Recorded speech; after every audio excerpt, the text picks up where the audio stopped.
said when you're 13 years old, you went to a Bible camp essentially, and they brought all of, well, boys and girls, because you're 13 at that time, to essentially shame them for having sex, like before marriage. Is that correct? Something about that I thought was really interesting, and I mean, interesting in kind of a very sad way. It's definitely like the older I get, like the more I tell stories from like growing up, the weirder I realize they are. Because for a while I would just talk about them and then be like, oh, okay, that's fine. Like we talk about it like, oh yeah, shame on you. And then like the older you get, you start to make friends and meet people outside of the church. And then you tell them that story like nonchalantly as you would, and then they're like, fuck, like what? Who does that?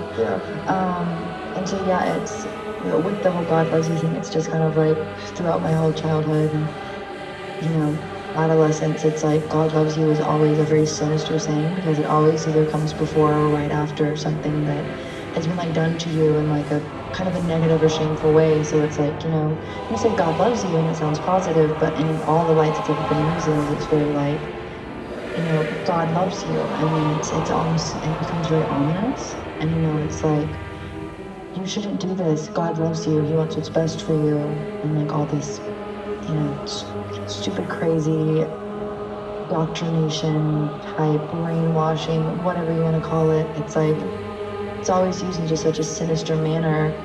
And it's always also used to kind of validate a very selfish action from someone. And it has nothing to do with God. It has everything to do with the person saying it.